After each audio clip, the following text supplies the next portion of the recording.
The psychology of influence in 6 powerful techniques. For over 60 years, researchers have been studying the reasons that drive us to say yes to someone's request. There's no doubt that the science behind persuasion techniques and methods is fascinating and often surprising. Robert Cialdini, an American psychologist and researcher, has worked at 6 major universities. In 1984, he wrote the book Influence: The Psychology of Persuasion, in which he outlined 6 key principles of influence. To uncover these principles, he conducted numerous experiments. In this video, you'll learn 6 persuasion methods that will dramatically increase your ability to influence people's behavior through completely ethical means. These secrets of influence are used everywhere, from casual conversations to advertising and business. Watch until the end to make sure you don't miss anything. Reciprocity. The first rule of persuasion is reciprocity. People feel obligated to return a favor or act of kindness. If a friend invites you to a party, you'll likely invite them over at some point.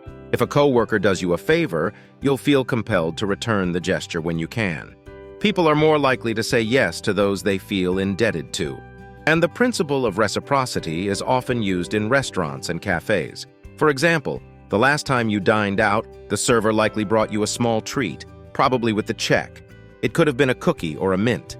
The question is, does this treat affect the tip you leave? Research shows that a single mint increases tips by 3% on average. Interestingly, if the treat is doubled, 2 mints, tips don't just double, they quadruple to a 14% increase. But it gets even better.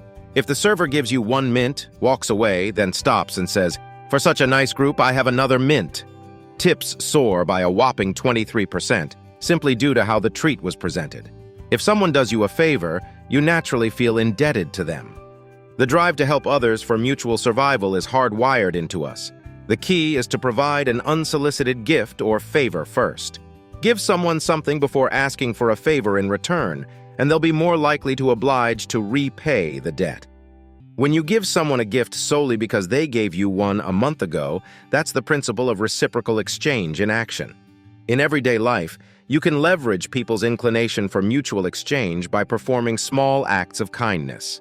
Doing so gives you the opportunity to ask bigger favors down the road, which people will be happy to grant. And experiments show that the exchange doesn't have to be equivalent in value. Scarcity. Another persuasion principle is based on scarcity. People want more of things that are less available. When British Airways announced in 2003 that they were canceling the Concorde's twice-daily London to New York flights, ticket sales spiked the next day. Notice that nothing about the flight itself changed. The planes didn't fly faster, the service wasn't improved, and ticket prices stayed the same. The opportunity to use the service simply became more limited, driving up demand. So the scarcity strategy for persuasion is clear. It's not enough to tell people about the benefits of choosing your product or service. You also need to emphasize the unique limited-time opportunities your offer provides and what they'll miss out on if they don't act. Authority. The third rule of persuasion is authority. People defer to real or perceived authorities like experts, scientists, doctors, and political leaders. This decision-making shortcut seems rational since we rarely have time to thoroughly examine complex issues ourselves. For example, doctors are more persuasive to patients when they display their medical diplomas and certificates in the office. You're also more likely to move your car in a parking lot when asked by someone in a uniform versus street clothes. The key is conveying that your knowledge and experience are credible before attempting persuasion. Of course, outright boasting about yourself isn't easy or advisable, but you can certainly arrange for someone else to do it for you. Interestingly, science shows that having other people vouch for your authority is actually more persuasive. One real estate firm managed to increase leads by 20% simply by instructing receptionists to begin calls by mentioning the lead agent's expertise, like, "Let me transfer you to Lena, who has over 15 years' experience handling rental properties." Consistency. The next principle is consistency. People like to be consistent with their prior words and actions. To encourage consistent behavior, you first need to get people to agree to a small commitment. In one study, residents were far more likely, nearly 4x, to allow an unsightly "Drive carefully" sign on their lawns if they had previously agreed to display a tiny sign supporting the same organization 10 days earlier. That small first step led to a massive consistency effect for the bigger ask. Consistent conduct is highly valued in society. If you make a promise, you're expected to keep it. People who have made a commitment tend to honor requests that are consistent with it, even if the request goes against their self-interest. That's why public commitments, especially written ones, are so effective. Those who wrote down intentions to run 3 miles per day persisted far longer than those who only promised themselves privately. Liking. The fifth principle of persuasion is liking. We say yes more readily to people we like. But what causes one person to like another? Persuasion theory identifies 3 key factors. We like people who are similar to us. We like those who complement us, and we're drawn to people we've cooperated with on a shared goal. In one study involving students from 2 business schools, those instructed to get right down to business because time is money reached agreement only about 55% of the time. However, when the other group was told, before negotiating, try to get to know each other and find some points of genuine shared interest, a whopping 90% reached successful agreements.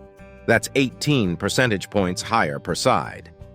To leverage the liking principle, find genuine similarities with people, dole out sincere compliments before getting down to business, and foster a spirit of partnership toward a common objective. Social proof. The final principle is social proof. We tend to view behaviors as correct to the degree that we see others modeling them. You may have noticed laugh tracks used on TV comedy shows. Despite actors, writers, and viewers alike expressing dislike for them, research consistently shows people rate the same material as more humorous when it includes canned laughter. Time and again, studies confirm we find things funnier when others around us are laughing. We're wired to look to the actions and attitudes of others, especially peers, to guide our own behaviors in uncertain situations. This social proof shortcut is particularly powerful when we're unsure how to act, like when buying a major appliance or choosing between job offers. When confidence is lacking, we frequently defer to the perceived wisdom of the crowd. And this principle is amplified when we see people similar to ourselves exhibiting the desired conduct. A weary mom, for instance, is more likely to buy a laundry detergent if the ad shows another relatable mom effortlessly removing grass stains. So instead of relying solely on your own persuasive talents, you can emphasize how the masses, especially those the audience readily identifies with, think and act. If the majority engages in or endorses a behavior, people's instinct is to view it as correct and jump on board. There you have it. The 6 scientifically proven principles of influence from Robert Cialdini. If you found this video useful, be sure to like it and leave a comment below. Until next time, friends.